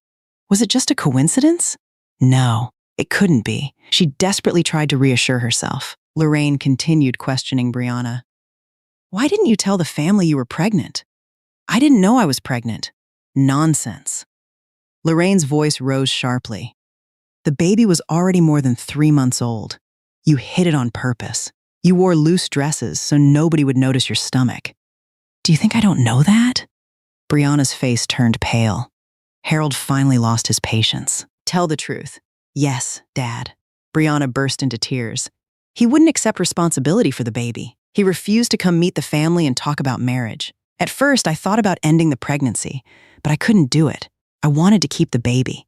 Then why didn't you tell anyone? Lorraine demanded. If you hadn't hidden it, none of this would have happened. I was afraid you'd all be angry with me, Brianna cried. Seeing her cry, the family tried to calm her down. Lorraine then turned to Quinn. Tell me the truth. Did Brianna start the fight? Before Quinn could answer, Denise immediately interrupted. No, Brianna didn't do anything. Quinn started everything. I wasn't asking you, Lorraine snapped. Then she looked back at Quinn. Answer me. Yes, Grandma. Brianna started it. Lorraine nodded. Good. That's all I wanted to know. I've already watched the security footage, and I know exactly what happened. Now listen carefully. The two of you are sisters. If you continue like this, you'll never be able to live under the same roof. Sisters should support each other, not fight every day. Let this be a lesson for both of you. Put it behind you and move on.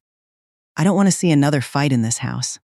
After saying that, Lorraine stood up and left the room. Harold followed shortly afterward. After Harold and Lorraine left, only Quinn, Brianna, and Denise remained in the living room. Quinn wanted to ask whether the Adrian Brianna had mentioned was really her Adrian or just someone with the same name. Before she could figure out how to ask, Brianna spoke first. Aren't you curious about your boyfriend? Quinn looked at her. What do you mean? Brianna smirked. He slept with me, and you still didn't know anything. That's pretty pathetic. Quinn stared at her. What you just said is true? If you want to know whether it's true, go ask your precious boyfriend. He refused to accept the baby, but I still got what I wanted. At least I taught you a lesson. Remember this. You've always been living off my leftovers. Brianna laughed triumphantly. Denise stepped closer and spoke in a low voice. The best thing you can do is leave. If you insist on staying here, nothing good will come of it. You should disappear, just like your mother did. After saying that, Denise walked away. Brianna hurried after her mother. Soon Quinn was left sitting alone in the living room. She remained motionless, trying to process everything she had just heard. Part of her believed this could be another one of Brianna's tricks. Maybe it was all a lie meant to hurt her. She needed to hear the truth from Adrian himself. If Brianna was telling the truth, she would never forgive him. Quinn rushed upstairs, put on a jacket, grabbed her purse, and left the house. Instead of calling Adrian, Quinn went straight to his apartment. As soon as she knocked on the door, a young woman opened it. She was wearing a nightgown with nothing underneath. The woman looked Quinn up and down and asked, "Who are you looking for?" Quinn didn't answer. She glared at the woman and demanded, "Who are you?" Just then, Adrian's voice came from inside. "Baby, who's at the door?" The moment she heard his voice, Quinn shoved the woman aside and stormed into the apartment. Without saying a word, she slapped Adrian hard across the face. Adrian stared at her in shock. "What are you doing here?" "If I had called first, would I have seen this?" Quinn shouted. "You liar. I never thought you were this kind of man. You told me you loved me, but you've been seeing Brianna. And now there's another woman too. You're disgusting." While Adrian was still stunned, Quinn drove her knee into his groin. Adrian doubled over immediately, clutching himself in pain. Quinn turned and headed for the door. Adrian's other girlfriend was standing in the way, but one look at Quinn's furious expression and at Adrian writhing on the floor was enough to make her step aside. Before leaving, Quinn pointed at them and shouted, "This isn't over. Don't let me catch either of you again." Then she slammed the door behind her. Once she was outside, Quinn finally broke down. Tears streamed down her face. All the anger, humiliation, and heartbreak she had been holding back came pouring out. Brianna had been telling the truth. In the end, she was the one who had been deceived. She had always believed she was strong enough to protect herself from being hurt. She had always believed she would never become the pathetic woman crying over a man. Yet here she was. The pain was so intense that for a brief moment, a terrible thought crossed her mind. She imagined stepping into traffic and ending everything. But the thought disappeared almost as quickly as it came. "Are you crazy, Quinn?" she whispered to herself. "Why destroy your life over a man like him?" She took a deep breath. There were still good things waiting for her in life. Most importantly, Evelyn was still there. Quinn wiped away her tears, hailed a taxi, and went home. The next day, Quinn asked Lorraine and Harold for permission to return to her hometown for a few days. She wanted some time away from everything. More than anything, she didn't want to stay in the same house with Brianna and Denise. Back in Evelyn's arms, Quinn became a spoiled granddaughter once again. Evelyn took her to the market, out to the fields to pick vegetables, and the two of them cooked meals together just like they had in the past. While she was with her grandmother, Quinn slowly forgot about the pain she had been carrying inside. Evelyn was delighted to have Quinn stay for several days. She treated her exactly the way she had when Quinn was a child. During those days, Evelyn noticed that Quinn never mentioned Adrian. She guessed that something had happened between them, but she chose not to ask. She was afraid of making Quinn sad. Her granddaughter had always seemed strong and tough on the outside, but Evelyn knew how easily she could be hurt. All Evelyn wanted was for Quinn to find a good man someday, someone she could rely on so she wouldn't have to carry everything alone. But now that dream seemed far away. Quinn's first love had ended, leaving behind a deep wound. Evelyn didn't know how long it would take before Quinn could trust someone again. On the day Quinn returned to the city, Evelyn held her hand and said through tears, "If living in that house doesn't make you happy, then come back to me. All I want is for you to live a happy life." Sitting in the car on the way back, Quinn kept thinking about those words. Happiness was all Evelyn wanted for her. As Quinn rode back to the house, she kept thinking about what Evelyn had said. Evelyn only wanted her to be happy. And when Quinn thought about it carefully, she realized she wanted the same thing. Since moving into Harold's house, she had never truly been happy. Every day she had to deal with Brianna. She had to endure Denise's attitude. At work, she spent her time doing a job she had never loved. Why had she come back in the first place? For money? No, she didn't need money. For family? Not really. The only person in that house who truly treated her like family was Lorraine. As for everyone else, she was nothing more than a thorn in their side. Even Harold seemed to care more about Brianna and Denise. The more Quinn thought about it, the more she realized she had nothing to hold on to there. So she made a decision. She would leave and live the life she wanted. A few days later, Quinn went to see Lorraine and told her that she wanted to move out. She wanted to return to baking and work as a baker again instead of staying at the company. At first, Lorraine refused. But when she saw how determined Quinn was, she finally gave in. Lorraine understood Quinn's personality. If she forced Quinn to stay, Quinn might leave anyway and never come back. Money and inheritance had never mattered to her. She had never returned because of the family's wealth. In the end, Quinn moved out. On the day she left, Lorraine was heartbroken. She held Quinn's hand and repeatedly reminded her to come back and visit. Meanwhile, Denise and Brianna could barely hide their satisfaction. The thorn in their side was finally gone. After leaving her father's house, Quinn quickly found a place to rent and started looking for work at bakeries. To improve her chances of getting hired, she even made a cake herself so that, if given the opportunity, she could let employers taste it and see her skills. Quinn first went back to the bakery where she had worked before, but they already had enough staff and weren't hiring anymore. So she continued walking through the streets, searching for a job. As she passed a restaurant, she noticed a hiring sign for a baker. Quinn felt a surge of excitement and hurried inside. She asked to meet the restaurant manager. After looking through her resume, the manager shook his head and refused to hire her. When Quinn asked why, he only shook his head again without giving an explanation. Disappointed, Quinn turned and walked out. Just then, she spotted a former classmate from baking school working inside the restaurant. Thinking he might be able to help, she headed toward the kitchen to find him. When she reached the kitchen entrance, Quinn leaned forward and looked inside, searching for her old classmate. While Quinn was peering into the kitchen, someone walked up behind her. Seeing her blocking the doorway, the man asked, "Are you going in or out?" The voice startled Quinn. She quickly turned around and lifted her head. Because they were standing so close together, she accidentally bumped into him, and her hair became tangled in one of the buttons on his shirt. "Ow, ow! My hair!" Quinn cried out. "Your hair is caught on my button." "Stand still," the man said. But Quinn didn't listen. She kept moving her head around and tugging at her hair, trying to free it herself. The more she struggled, the more it hurt. "Ow, that hurts," she complained. Seeing her continue to squirm, the man said to a young employee walking past, "Can you get me a pair of scissors?" The moment Quinn heard that, she panicked. "Are you crazy? You're going to cut my hair? Don't you dare cut my hair." The man waited for a moment, but no scissors appeared. Finally, he grabbed Quinn by the back of the neck and pulled her into the kitchen. "Does nobody have any scissors?" he asked. A woman quickly brought him a pair. "I said you're not allowed to cut my hair," Quinn protested, raising her head despite the pain. The man ignored her. A faint smile appeared on his face.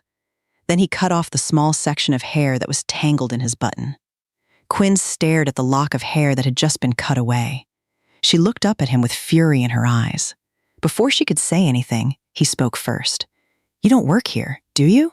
Get out." After saying that, he walked away and started talking with the kitchen staff. Quinn stood there fuming. Then she grabbed the cake she had been carrying and ran after him. Hearing footsteps behind him, the man turned around. Before he could react, Quinn smashed the cake straight into his face. "I can't stand rude people like you," she shouted. "I made that cake myself. It's expensive, but I won't charge you for it. Enjoy it slowly. This is what you get for cutting my hair. You jerk!" As soon as she finished speaking, Quinn ran out of the restaurant. Everyone in the kitchen stood frozen, staring at the cake covering the man's face. None of them could believe what they had just witnessed. "Mr. Ethan, are you okay?" One of the kitchen staff asked nervously. "I'm fine." After standing there in shock for a few seconds, Ethan wiped some of the cake off his face. A little of the frosting got into his mouth. He tasted it and immediately noticed how unique the flavor was. Without hesitation, he ran after Quinn. By then, Quinn had already rushed into a restroom. Standing in front of the mirror, she fixed her hair and muttered to herself, "Who does he think he is? If I ever run into him again, I'll make him pay for this." Suddenly, the restroom door swung open. Ethan stepped inside. Quinn jumped in surprise. "Hey, have you lost your mind? Why are you following me in here?" "I should be asking you that," Ethan replied. "Why are you using the men's restroom?" Quinn's face immediately turned red. She looked around and realized she had indeed run into the wrong restroom. Embarrassed, she lowered her head and bolted out the door. As she ran, she continued muttering insults under her breath. Ethan followed after her. "Miss! Hey, miss!" Quinn assumed he was angry about the cake and was trying to get revenge, so she ran even faster. When she reached the front of the restaurant, a taxi happened to pull up. Quinn waved it down and quickly climbed inside. "Downtown, please," she told the driver. At that exact moment, Ethan caught up and grabbed the taxi door. Thinking Ethan was with Quinn, the driver said, "If you're together, get in. I can't stop here long." Ethan immediately climbed into the back seat beside Quinn. "Where are you two headed?" the driver asked. Since Ethan had no idea where Quinn was going, he turned toward her and asked, "Where are you going, ma'am?" Quinn immediately spun around and snapped at him. "What did you just call me? Did you call me, ma'am? Why would you call me that? Do you know you're touching a very sensitive subject?" Ethan instantly understood. He turned to the driver and said, "Please take this beautiful young lady wherever she'd like to go." Then he smiled. Quinn was only 27 years old, but because of her strong features, her rough life, and her tomboyish appearance, she often looked older than her age. Many people meeting her for the first time assumed she was already in her 30s. Ethan had thought the same thing. Earlier, he had half-jokingly called her ma'am and gotten scolded for it. Ethan was 24 years old. He had returned from studying in France a year earlier. His family owned a chain of restaurants and hotels. As the only son, he had been appointed executive director of the family's restaurant business after coming home. After a moment of silence, Ethan asked, "Was that cake really made by you?" Quinn frowned. "You chased after me just to ask that? Did you make it yourself? Why do you care? Are you a baker?" "Yeah. How did you know? Where do you work? A bakery? A hotel? Your own shop?" Quinn didn't want to admit she was unemployed and currently looking for work, so she replied, "I've been busy lately, so I'm taking some time off." Ethan immediately handed her a business card. "Come to my office tomorrow afternoon. Bring your resume and some pastries and cookies you've made yourself. The sooner the better." After saying that, Ethan asked the driver to stop. As he prepared to get out of the taxi, Quinn grabbed his sleeve. "How old are you?" Ethan looked confused by the sudden question. Before he could answer, Quinn scratched her head awkwardly and said, "You look pretty young. I'm worried you might be some kind of scam artist." Ethan smirked, got out of the taxi, and walked away without answering. "Hey, why are you smiling instead of answering me?" Quinn shouted after him. "What a jerk!" That evening, Quinn kept staring at the business card Ethan had given her. She couldn't decide whether she should go see him or not. If she went, there was a chance she might get a job at his restaurant. But what if he really was a scammer? After thinking it over again and again, Quinn finally decided to meet him the next afternoon. She figured that even if he turned out to be a fraud, she didn't really have anything left to lose. Her life had already fooled her once. Being fooled again wouldn't make much difference. At exactly 3 o'clock the next afternoon, Quinn arrived at Ethan's office carrying her resume and several pastries she had baked herself. Ethan picked up her resume, looked at the photo attached to it, then looked at her. "Did you edit this picture?" "Yes. You look younger and prettier in the photo. It doesn't really look like you. Next time, don't bother editing it." Quinn said nothing. Ethan continued, "You look older than your age, don't you?" Quinn remained silent. Ethan quickly finished reviewing her resume and then sampled the pastries she had brought. He also asked several of the restaurant's bakers to taste them. After everyone had tried the pastries, Ethan made his decision. He hired Quinn to work at the restaurant. Her probation period would be 3 months. The very next day, Quinn started her new job. She quickly got along with the chefs and bakers. Fortunately, one of the younger bakers had studied baking with her before, so adjusting to the new workplace wasn't difficult. Quinn learned the routine quickly, and after 3 months of probation, she officially became a full-time baker at the restaurant. To celebrate Quinn becoming an official member of the bakery team, the entire kitchen staff organized a party for her. During the gathering, Director Ethan was invited as well. After everyone finished eating at the restaurant, they headed to a karaoke bar together. The group spent the evening singing, laughing, and congratulating Quinn. One beer after another was opened and passed around. Quinn was in such a good mood that she accepted every drink offered to her. By the end of the night, she was completely drunk and barely knew what was happening around her. One by one, everyone left and went home. Eventually, only Quinn and Ethan remained in the karaoke room. Since Quinn was too drunk to tell him where she lived, Ethan had no choice but to take her back to his apartment. The next morning, Quinn slowly opened her eyes and looked around the room. A moment later, she shot upright in bed. "What is this place?" She slapped her cheeks a few times to wake herself up and muttered, "I must have been so drunk that everyone dumped me in some motel." Quinn climbed out of bed and walked toward the bathroom. As soon as she pushed the door open, she froze. Ethan was taking a shower. Trying to stay calm, Quinn stammered, "What are you doing in here?" Ethan turned and looked at her. "This is my apartment." After saying that, he wrapped a towel around himself and walked out. As he passed Quinn, he said, "You smell terrible. Go take a shower. I'll find some clothes for you." Only then did Quinn look down at herself. She was wearing nothing but a pair of short shorts and a tight tank top. "Ah," she screamed. Quinn ran back to the bedroom, grabbed a pillow, and started hitting Ethan with it. "You jerk! How dare you touch me!" Ethan caught her wrist and shoved her away. Quinn fell onto the bed, but immediately jumped back up. "You hit me? Go ahead! Hit me again!" she shouted while marching toward him. The moment she got close, Ethan pushed her back. "You smell awful. Go take a shower." As he walked to the closet, Quinn followed behind him, still complaining. "Do you know the most important rule between a man and a woman? You don't take advantage of a woman when she's drunk." Ethan finally lost his patience. He grabbed both of Quinn's wrists and said, "You think I wanted to touch a filthy woman who peed all over herself?" Then he released her hands. Quinn stared at him in disbelief. "I hardly ever get drunk. If I do, I just fall asleep or talk a little." Ethan looked at her with open contempt. "Fall asleep and talk a little? You kept me awake all night? I never imagined a woman could be that loud and troublesome when she was drunk. Then why did you take my clothes off? Because you threw up all over yourself and peed too. If I hadn't changed your clothes, who could have tolerated that smell?" Ethan poked her forehead angrily and then called a cleaning service to come clean the apartment. Just after Ethan ended the call, his mother's voice rang out from outside the apartment. "Ethan! Ethan!" Linda pushed open the door and stormed inside. She immediately started smacking him. "Honestly, Ethan! You drive me crazy! I told you to meet Linda's daughter yesterday, and you never showed up. You stood her up at the restaurant. Her family called me first thing this morning to complain. Do you have any idea how embarrassing that was?" Ethan ran around the apartment trying to avoid his mother's blows. Then Linda suddenly noticed Quinn standing quietly in the corner. Her eyes widened. "What is this?" she shouted. "Ethan!" She pointed at Quinn. "Who is that girl standing there in her underwear?"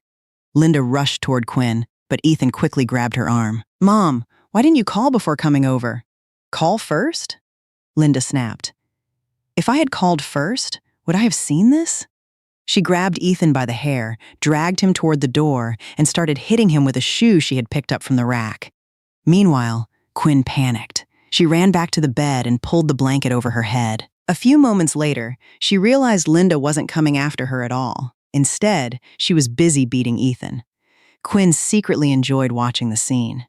After Linda finally finished scolding her son, she dragged him back into the living room and forced him onto the sofa. Then she called Quinn out. Having no choice, Quinn wrapped herself in a blanket and walked over. The moment she sat down, Linda barked, "Where are your clothes? Why are you wrapped up like that?" "They're being washed," Quinn answered nervously. "Oh, really?" Linda replied. "You're close enough to my son to stay at his apartment, change clothes, and send them to the laundry?" Ethan tried to interrupt. "Mom." Before he could continue, Linda threw a pillow straight at his face. "Be quiet." Then she turned back to Quinn. "Tell me, how serious are you and my son?" Quinn hesitated. "I think we're connected to a certain degree." Linda blinked. "What does that mean?" "He's my boss, and I work for him. That's a fairly close relationship, isn't it?" Ethan couldn't help laughing. He quickly covered his mouth, but it was too late. Linda shot him a glare. "Why are you dating one of your employees? Why didn't you tell me there was a new employee at the restaurant?" "We can talk about that later," Ethan began. "No. What's her name?" Linda demanded. "My name is Quinn," Quinn answered. As soon as Quinn finished speaking, an employee from the laundry service arrived with her clothes. She quickly grabbed them and hurried into the bathroom to change. While getting dressed, she muttered to herself, "So that's his mother? They're exactly alike. Mother and son are both impossible." When Quinn finally came back out, Linda was still scolding Ethan. A few minutes later, Linda stood up and said, "This weekend, bring Quinn home for dinner. If you like her, I'll meet her properly. That doesn't mean I've approved of her, so don't get excited. But in all these years, I've never seen you let a woman sleep in your apartment. Bring her home." After Linda left, Ethan checked the time. It was already almost noon. He decided to take Quinn to lunch before heading to the restaurant. As soon as the food arrived, Quinn dumped rice into her soup bowl, added all the dishes on top, mixed everything together, and started eating enthusiastically. She was starving. After drinking so much the night before and throwing up repeatedly, she had woken up incredibly hungry. Ethan sat across from her, staring in disbelief as she shoveled large spoonfuls of food into her mouth. "Why aren't you eating?" Quinn asked while chewing. Ethan picked up his glass of water. For some reason, he suddenly had no appetite. While Quinn continued eating, Ethan kept thinking about his mother's demand. Finally, he spoke. "Quinn?" "What?" she replied through another mouthful of food. "Would you be interested in dating?" The question made Quinn laugh so hard that bits of food sprayed toward him. Ethan immediately shut his eyes. Horrified, Quinn grabbed napkins and started wiping his face. Later, after they left the restaurant, Ethan suggested taking a taxi to work. Quinn refused and headed for the bus stop instead. Ethan followed after her. "Please, just help me this once." "No, I'm serious. I already told you no," Ethan continued, begging all the way onto the bus. Quinn remained unmoved. "I'm not pretending to be your girlfriend just so you can deal with your mother. Please." "No, my mom will kill me." "Then tell her the truth." Even after they got off the bus, Ethan continued following her. Finally, Quinn stopped and turned around. "Why me? Why don't you find someone else?" Ethan answered without hesitation. "Because I'll never actually fall for you." Quinn's face immediately darkened. "What did you say? We don't even like each other. You're not my type." Quinn glared at him. "Then find somebody else." She started walking away again. Ethan quickly called after her. "I'll pay you." Quinn didn't stop. "Money doesn't solve everything." $20,000. Quinn froze in place. Quinn's legs nearly gave out beneath her. The number $20,000 kept dancing around inside her head. "Let me think about it," she told Ethan before heading back into the restaurant. The very next day, Quinn went to Ethan's office and told him she accepted his offer. The truth was that $20,000 was incredibly tempting. As far as Quinn was concerned, pretending to be Ethan's girlfriend cost her nothing, and getting paid $20,000 for it felt like a bargain. After that, she gave Ethan her bank account information, and he transferred the full amount to her. From that day forward, they officially began pretending to date. According to their agreement, all Quinn had to do was convince Ethan's mother that he was genuinely in love with her. At first, Quinn thought it would be simple, but it turned out to be far more complicated than she expected. Linda would never believe them so easily. Ethan was certain his mother would have people watching them. The problem was that neither of them knew who those people were. Anyone they met could be reporting back to Linda. Because of that, Quinn and Ethan had to act like a couple everywhere they went. If Quinn failed to uphold her side of the agreement, she would have to return the entire $20,000.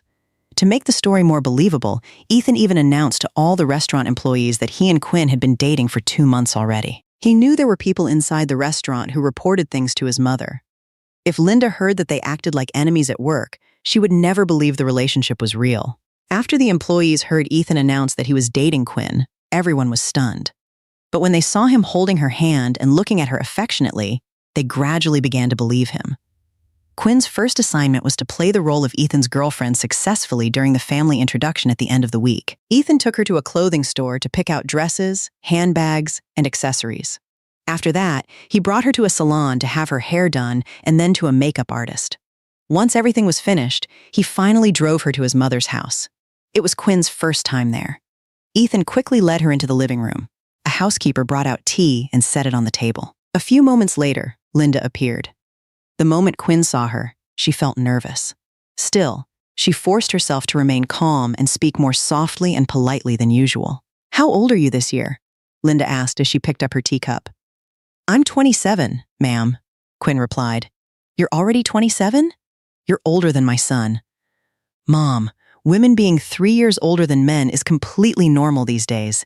Ethan quickly interrupted. "How long have you known my son?" Linda continued. "About 3 months. Only 3 months, and she's already slept with my son?" She must be the easy type, Linda thought to herself. What do your parents do? The question made Quinn uncomfortable.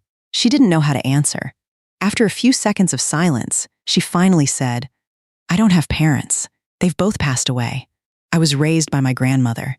She still lives back in our hometown." Linda's expression didn't become any warmer after hearing that.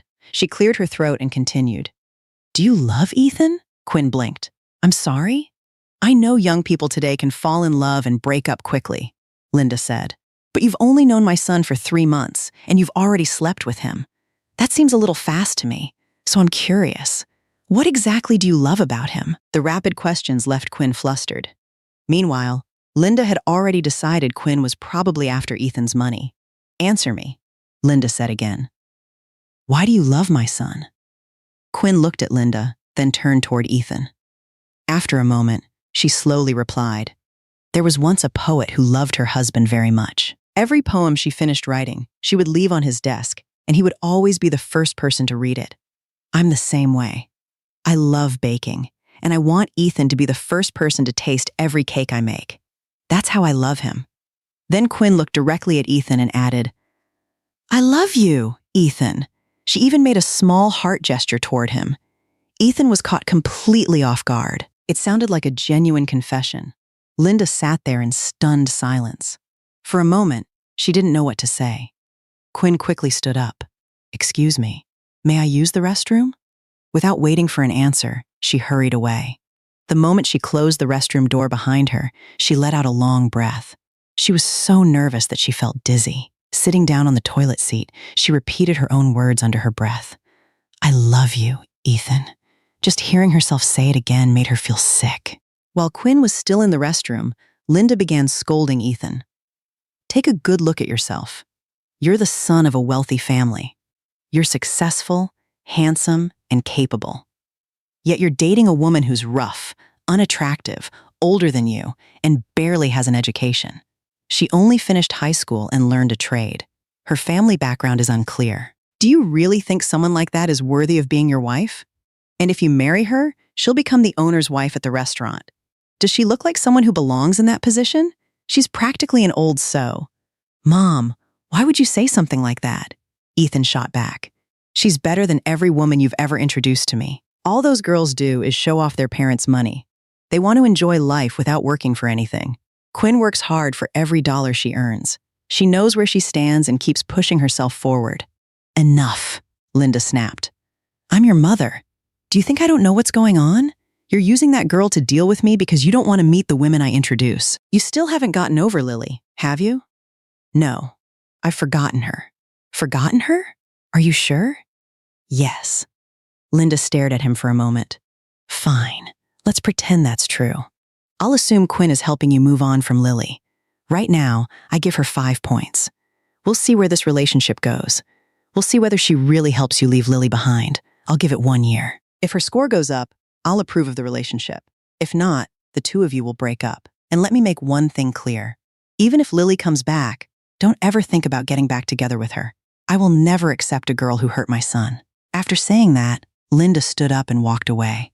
Her anger was still obvious. She knew Ethan was still carrying the pain Lily had left behind. As far as she was concerned, Ethan's claim that he loved Quinn was only an excuse to stop her from forcing him to meet other women. A little later, Quinn came out of the restroom. So? Did I do okay? She asked. Ethan smirked faintly. By the way, I heard my mom mention someone named Lily. Was she your ex-girlfriend? Ethan's expression instantly darkened. Keep your mouth shut. I told you not to ask about my past. Fine, don't tell me. Why are you getting so worked up? Did she dump you that badly or something? What did you just say? Ethan snapped. Nothing, Quinn replied quickly. Wow, this guy can hear everything. After leaving Linda's house, Quinn and Ethan got into the car. Quinn was still annoyed about the way Ethan had snapped at her. Ethan, I only asked because I thought knowing more about you would help me play the role of your girlfriend better. But you act like I can't ask you anything. Just because I'm taking your money doesn't mean you get to control everything.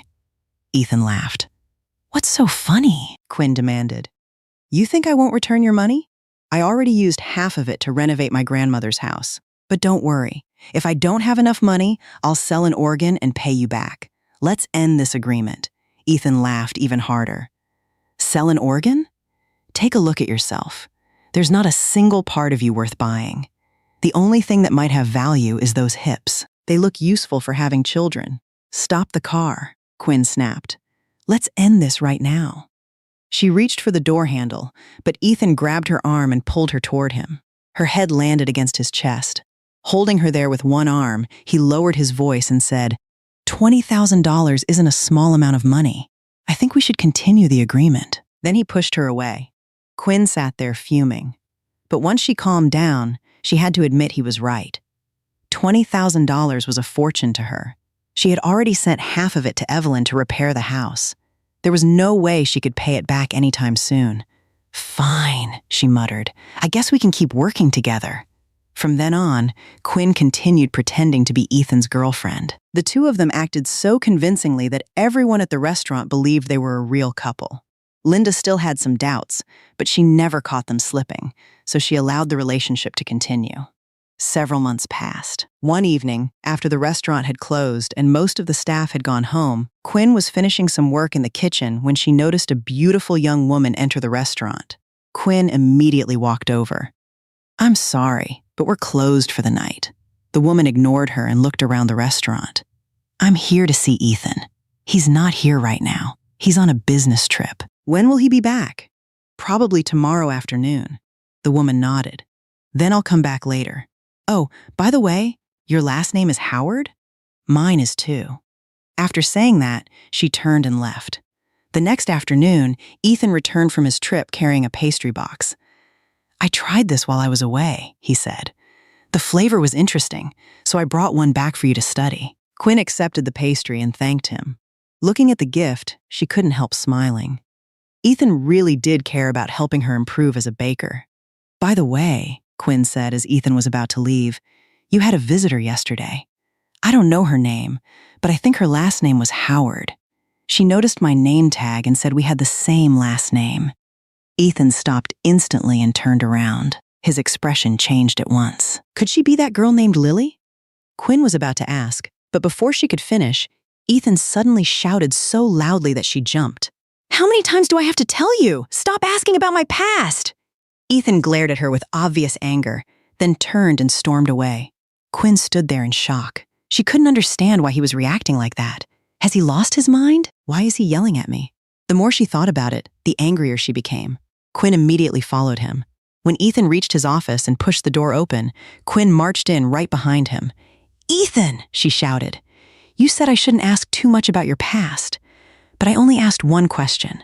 One question. How is that asking too much? Why are you yelling at me? Just because I took your money doesn't mean you get to treat me however you want. Who do you think you are?" Quinn kept talking without stopping. She poured out every complaint she had been holding in. What she didn't notice was the furious look in Ethan's eyes. Ethan suddenly raised his fist. Quinn thought he was about to hit her. She squeezed her eyes shut and turned her head away. A loud crash exploded behind her. Ethan's fist had slammed into a framed picture hanging on the wall. The glass shattered and fell to the floor. He pulled his hand back, still breathing heavily. Then he grabbed a flower vase from his desk and hurled it against the wall. It shattered into pieces. Quinn stood frozen. Her face had gone completely pale. For the first time, she realized what Ethan's true limit was. That limit was Lily, the woman who had abandoned him 5 years earlier. For more than a week after that, Ethan and Quinn barely spoke to each other. She came to work, finished her shift, and went home. Quinn was still angry about the way he had treated her. Then one afternoon during lunch, while Quinn was eating with the other employees, Ethan suddenly appeared carrying a huge bouquet of red roses. He stopped in front of her and held them out. "For me?" Quinn asked in disbelief. Ethan smiled and said, "In this enormous world, thank you for appearing in my life. Happy 4-month anniversary." The moment he finished speaking, the cafeteria erupted into applause and cheers. Quinn just sat there staring at him. She had no idea what this idiot was trying to do now. That afternoon, after work, Ethan offered to drive Quinn home. Quinn didn't dare refuse because she was worried people would start questioning their relationship. Once they were in the car, she finally had a chance to ask about the flowers. "Where did you learn to do something like that?" "Online," Ethan replied. "You did a great job. Thank you for the compliment. You're only doing all this so your mother will believe us, right?" Quinn asked. "Do you really think she's having us watched?" "Do you believe me?" Ethan asked. "Right now, my mother probably already knows I gave you those flowers." Ethan was right. At that very moment, Linda was listening to her assistant report on everything Ethan had been doing. "He gave her flowers?" Linda asked. "Looks like he's copying those ridiculous things people do in movies." "Fine, we'll see who wins." Her assistant hesitated before saying, "Maybe he really is dating her. Impossible. He's acting. Then why are you letting him keep seeing her? Because if this helps him forget Lily, then it's worth it." Meanwhile, on the drive home, Ethan stopped at a dessert cafe. He told Quinn he wanted her to try one of their specialty pastries because it might help her improve her baking skills. Once again, Quinn felt touched by his thoughtfulness. The negative opinions she had formed when they first met were slowly disappearing. In their place was genuine appreciation. While they were sitting together eating dessert, a woman approached Ethan and greeted him. She was an old friend. After chatting for a moment, she explained that she was there with her boyfriend. A few seconds later, her boyfriend walked over. It was Adrian. He was holding his new girlfriend's hand as they approached the table. The moment Quinn saw him, a wave of anger washed over her. But mixed in with it was sadness. Adrian had been her first love. She had given him all her trust, all her dreams, and all her hope. Looking at him now brought back memories she thought had already faded. Ethan immediately noticed the change in her expression. Without hesitation, he pulled Quinn's chair closer to his and wrapped an arm around her shoulders. Then he invited Adrian and his girlfriend to sit down. "This is Quinn," Ethan said. "My girlfriend." Adrian's eyes widened. He could hardly believe it. He had never imagined someone like Quinn would end up with a wealthy, handsome man like Ethan. The jealousy and irritation building inside him became impossible to hide. Before long, Adrian excused himself and left. Watching him walk away, Quinn felt a surge of satisfaction. After dessert, Ethan drove Quinn back to her apartment. As Quinn stepped out of the car, Ethan suddenly felt a sharp pain in his left leg and could barely stand. "My old injury is acting up again," he said. "I need to sit down for a while before I can drive. Then come upstairs and rest for a bit," Quinn replied. She helped Ethan into her apartment and guided him to a chair. After bringing him a glass of water, she looked at him curiously. "What exactly is wrong with your leg?" "The nerves in my left leg were damaged. Sometimes it flares up and hurts." Quinn nodded as if she understood. Then she narrowed her eyes and asked, "Can I ask you something?" "What?" "Is it possible the problem isn't just in your leg? Maybe your other nerves don't work either?" Ethan frowned. "What are you talking about?" Quinn hesitated awkwardly. "You know, that part. Maybe that's why you don't like women." It took Ethan a second to understand what she meant. Then his eyes widened. "Are you asking if I'm impotent?" Quinn didn't answer. Ethan crooked a finger at her. "Come here." Thinking he needed help because of his leg, Quinn leaned closer. The moment she did, Ethan grabbed her and pulled her backward onto the couch. "Ethan, what are you doing?" Quinn stammered. "I'm proving I'm not impotent." He held both of her wrists above her head. Quinn struggled, but she couldn't get free. Ethan lowered his face closer and closer to hers. Quinn's heart pounded wildly.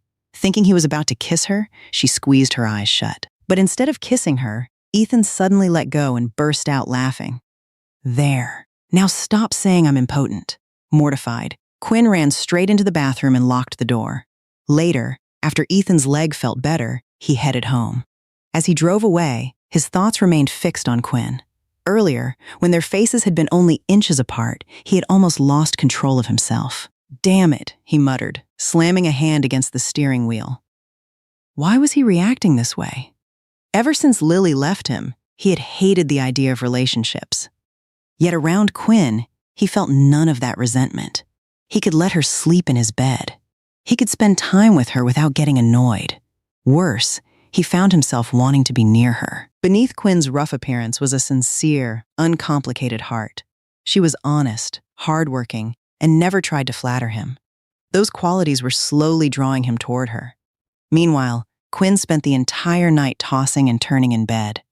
Every time she remembered Ethan leaning over her, her face burned.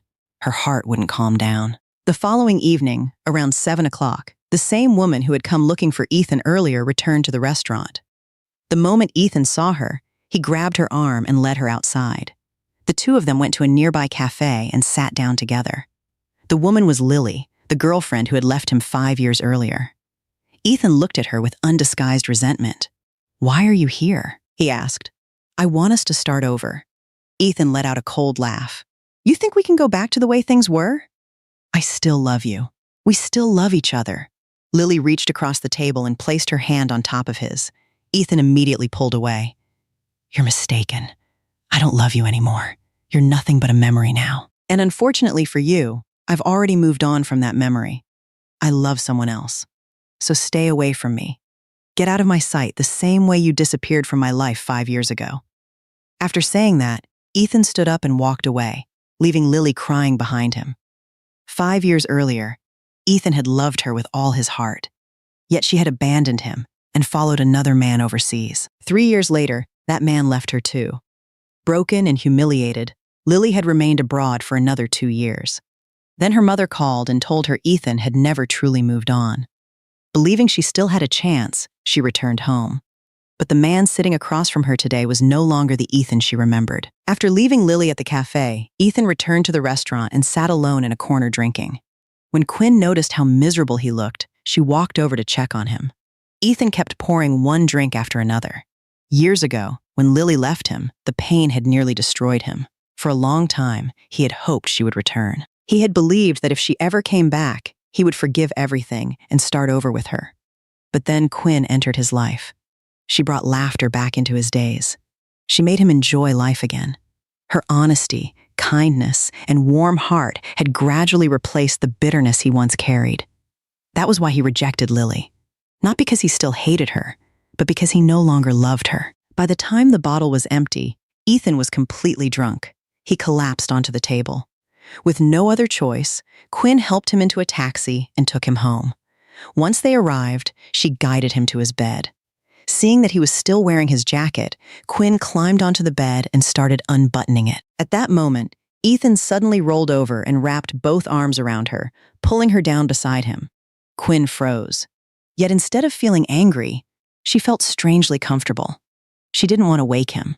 So she stayed there quietly and let him hold her as they drifted off to sleep together. The next morning, Quinn woke up early and cooked porridge for Ethan. While they were eating breakfast, someone knocked on the door. The moment the door opened, Lily rushed inside. She stopped cold when she saw Quinn there. Her eyes immediately moved toward the unmade bed. The look on her face changed. "Ethan, I need to talk to you alone," she said. Realizing she was the outsider in that situation, Quinn started to leave. But Ethan grabbed her hand. "Stay." Then he looked at Lily and said, "I don't want to meet any woman alone while my girlfriend is standing here." Lily's face tightened with humiliation. Without another word, she turned and walked out.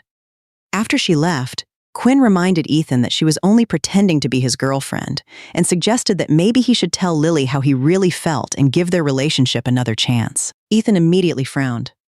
"Stop sticking your nose into my business." Offended, Quinn turned and headed for the door. But before she could leave, Ethan ran after her and wrapped his arms around her from behind. "Don't go." Quinn tried to pull his hands away, but Ethan refused to let go. Her pulse quickened. Her whole body trembled. She turned to face him. For a moment, neither of them spoke. Then Quinn slipped her arms around his neck and kissed him first. Ethan kissed her back without hesitation. The kiss deepened. Everything they had been holding back finally surfaced. When they pulled apart, Ethan looked directly into her eyes. "I love you, Quinn." Before she could answer, he kissed her again. Quinn closed her eyes and let herself feel the happiness she had been searching for. From that day forward, they were no longer pretending. Not long after that, Ethan told his mother that he wanted to marry Quinn. Linda cried tears of happiness. Even though she had lost her little contest, she couldn't have been more pleased. After years of watching her son suffer because of love, she was grateful that he had finally opened his heart to someone again. Quinn wasn't rich. She wasn't highly educated. She wasn't the type of woman Linda had once imagined for her son. But Quinn could make Ethan smile, and that mattered more than anything else. After they had been together for a while, Quinn brought Ethan to meet Evelyn and also told Harold the truth about their relationship. When she introduced Ethan to her grandmother and father, both of them were delighted. They were proud that Quinn had grown into an independent woman, found work on her own, and chosen a good man to spend her life with. Denise and Brianna had also changed. Ever since Quinn moved out, they realized she had never wanted anything from the family's wealth. She had no interest in fighting over inheritance or property. Because of that, their attitude toward her softened. Whenever Quinn came home to visit, Denise and Brianna welcomed her warmly and even asked Rosa to prepare her favorite meals. Quinn saw their efforts and decided to let go of the past. She treated them kindly and no longer held onto old grudges. When Ethan's family and Quinn's family finally met, everyone was surprised to discover they already knew one another. Both families moved in the same business circles and had crossed paths before. Once Linda learned that Quinn was Lorraine's granddaughter and Harold's daughter, her respect for Quinn grew even more. She never expected a young woman from a wealthy family to choose a difficult path, work hard, learn a trade, and build her own future through determination and effort. Before long, Ethan and Quinn's wedding took place surrounded by family, friends, and countless well-wishers. Laughter and congratulations filled the celebration. Later, as Ethan and Quinn left the hotel and climbed into a car to begin their honeymoon, a woman stood in the distance watching the vehicle disappear from sight. Tears rolled down her face. They were tears of regret. Every choice we make in life shapes the future that lies ahead. Quinn had the courage to choose the life she truly wanted, allowing herself to live fully and embrace happiness. Had she chosen to stay with her father's family, she might have gained a higher social standing, accumulated more wealth, and enjoyed greater privileges. But would she have been truly happy? That remains a very big question. That is why she chose to follow what her heart was telling her. Because she grew up without the love of both her father and mother, she once believed that having her father return and accept her would finally bring her happiness. But in the end, she realized it just in time. True happiness comes from being yourself and being surrounded by people who genuinely love and care for you.